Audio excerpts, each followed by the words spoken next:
Kapag ito, nung nalaman mo ang ganitong kwento ng buhay ng tatay mo, at naiiba na yung pinapakita niya, binabalik niya ng mga magagandang paglilingkod, ano ang unang nararamdaman mo na ang tatay mo ay nagawang magbago dahil sa paglilingkod sa Diyos?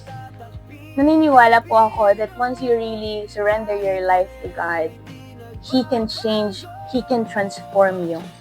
Darating ang pagkakataon, magda-doubt ka sa sarili mo, and even other people will doubt. Addict lang yan eh. Parang, alam mo yan, they will belittle you, tingin nila sa'yo masama pa rin. But you know, once you receive the grace of God, the love that He is really giving to us, and when we surrender our lives to Jesus, He's going to transform us from glory to glory. I'm not saying na mababago siya agad.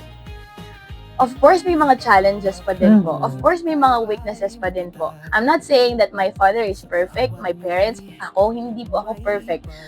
Lagi po tayong dumadaan sa mga struggles, marami tayong mga weaknesses, but it's really the grace, the love, and His kindness that leads us to Him. Yung kwento ba ng buhay ng tatay mo, pinagdudahan mo ba na dadalhin yon ng pagkilala ng ibang tao sa'yo? Hindi po. Kasi that's actually how God is moving eh. Hindi na po natin makakontrol kung paano tayo kikilalanan ng tao eh. We cannot actually please everybody. Kahit sino, hindi nila tayo magugustuhan, everyone. Hindi natin mapi-please sila. So kahit galingan natin, husayan natin, and we do our best every time, there will be someone na magbabash sa'yo, there will be someone na hindi maniniwala. Pero you don't have to be discouraged because of those people. You just have to do kung ano yung gusto mong gawin para una sa Panginoon, if that is glorifying to God, and also kung nakikita mo naman that you are inspiring, encouraging others by what you are doing, why not do it?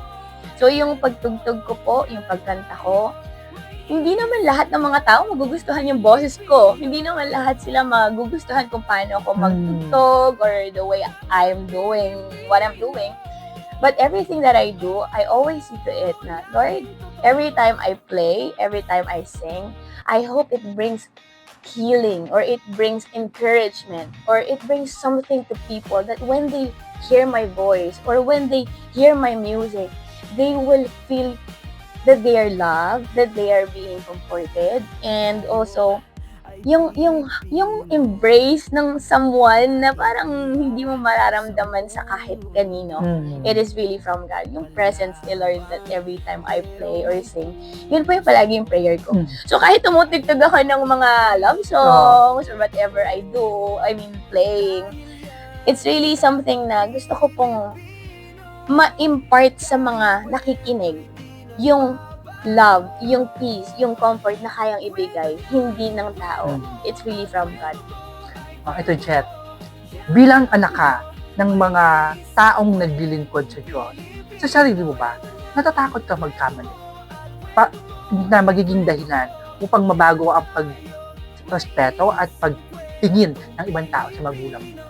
Well, I have this story when I was in high school.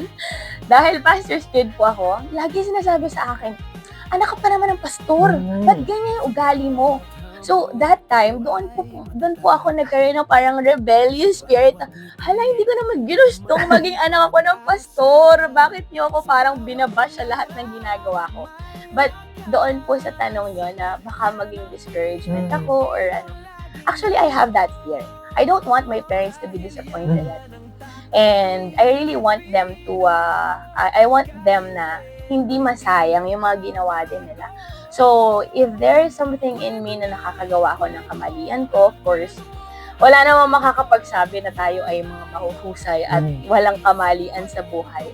But I always see to it na lagi kong aalalahanin, ayoko masayang lahat ng mga sinimulan namin, especially ng parents ko. And of course, yung sinimulan ni God, hindi lang ng parents ko, kundi yung ginagawa ni Lord sa buhay ko. Kung paano siyang nagme-make ng good thing sa buhay natin. Kung paano tayo nakaka-survive. Yun, ayoko po masayang. So, Yes, may mga kahinaan po ako. I hope hindi po ito maging discouragement sa mga tao. But to prove that even no, nakakaranas ka ng mga testing, God can turn it to testimony. Yung mga mess mo, God can turn it to message that He is really a God of another chance. Not just the second chance, but He is a God of another chance. Hanggang kailan ka maglilingkod sa Diyos? I promise to God that I will serve Him until I die. Kasi parang yan na po yung purpose eh. Actually, yan naman po talaga ang purpose ng buhay.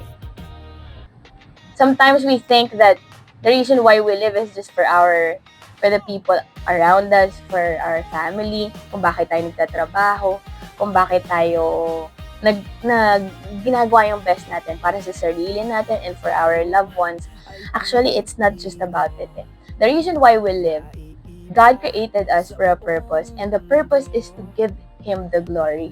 So, ang buhay natin po, the purpose is to give God the glory. Even though you have those weaknesses, darating at darating pa rin sa panahon na if you're gonna surrender your life to God, wala ka nang ibang magagawa. Sometimes darating talaga sa panahon na tatanggalin ni Lord lahat ng options mo at ang last option mo ay bumalik lang sa Kanya.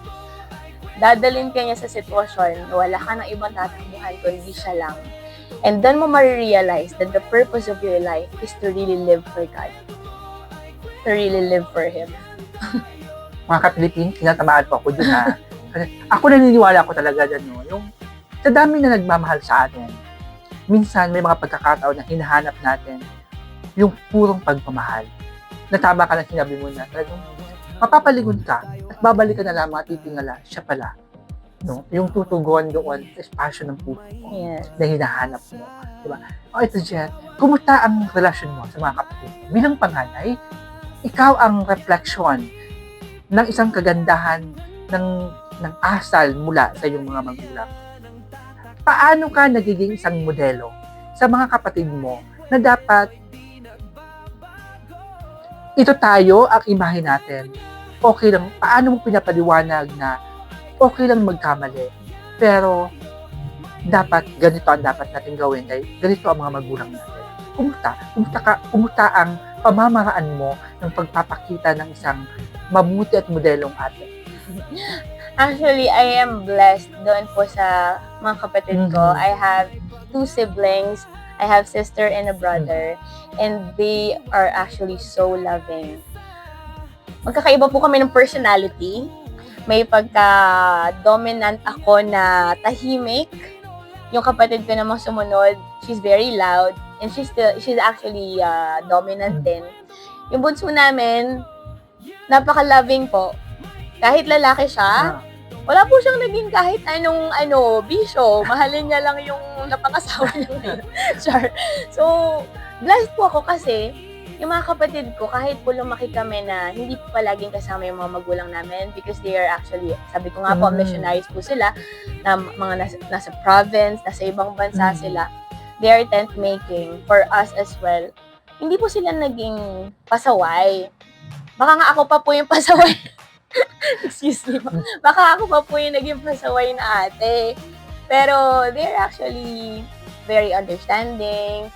Hindi nila tinitingnan na, dapat ganito ka kasi ikaw yung panganay. O dapat ganito. Kumbaga parang fini-feel namin yung kakulangan ng isa't isa.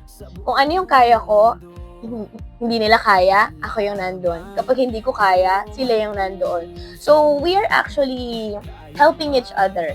Hindi yung parang inggitan sa magkakapatid pag minsan nakakalungkot po sa ating mga families. Sa iba, nagkakaroon sila ng, dahil si ate yan ganon. Si bunso yan Parang nagkakaroon po sila ng selosan. As much as possible, we don't want that to happen. Kaya naman po, we're just helping each other. Kung ano yung kaya namin, ibigay sa isa't isa. We're actually there. And sobrang blessed po ako sa family ko. Although, not everyone, syempre, hindi gusto yung family namin. Syempre naman, like what I've told you, you cannot please everybody. But I am blessed that I have a family who's really serving God. Despite that, we are imperfect, but God is really amazing na ginagamit niya po kami. Hindi lang ako. I mean, hindi lang yung parents ko, pati kami po, ako, yung mga kapatid ko, we are leading people to Jesus, serving Him as well, mula pagkabata. Binigay na po namin yung buhay namin sa Panginoon. So, nakita po namin, someone is asking me actually, someone asked me, sabi niya, bakit mo sinundan yung yapak ng tatay mo, ng mommy at daddy mo? Isa lang po yung sinagot ko, I saw God's faithfulness. And if God is faithful to my parents, I believe God is going to be faithful with me as well. Kahit na hindi po ako faithful, sometimes we are unfaithful, but He is still going to be faithful. Okay. Kat, sabi mo kanina, no, pamilya kayo ng musician, di ba? Ilang taon mo nalaman na may ginito ang boses ka? When I was 3 years old, kumakanta na daw po ako. Habang pinapatulog ko po yung pangalawa kong kapatid, baby pa siya, duyan, ganyan. Bulol-bulol pa po, kumakanta na daw ako. Eh, ang bahay po namin, parang CR lang daw, ganun kalaki. So, ganun po siya, sinabi ng parents ko kung paano nag-start akong kumanta.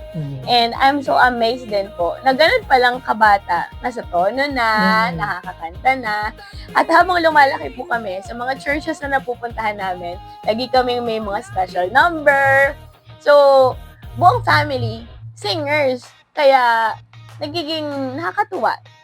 Si Lord lang yung mag-glorify, na every time we sing, marami tayong natatouch na family na they are also praying na maging ganun yung family nila, serving God. Hindi man perfect family, but they are serving God, loving God. Because when you love God, you can love people. When you love God, you can serve people. So, yun po talaga yun eh. Hindi man tayo perfect, like what I'm telling you all the time. Pero kakayanin ng pag-ibig ng Diyos na mabago ang lahat. Alam mo, Jet, nararamdaman ko yung lalim ng pagmamahal at paglilingkod mo sa Diyos. Pati nga ako, alam mo, habang nagsasalita ka, may mga pinagdadaanan ako behind of my mind na ngayon, kausap kita, nag-reflect ako. Pero ito ang tanong ko sa iyo, no? Minsan ba sa buhay mo, kahit matatag na ang iyong pananampalataya, tulad ng kanta ni Gary T na natutulog ba ang Diyos, dumating ka ba sa punto ng buhay mo na napatigil ka, napaupo ka, at na patanong, natutulog ba ang Diyos?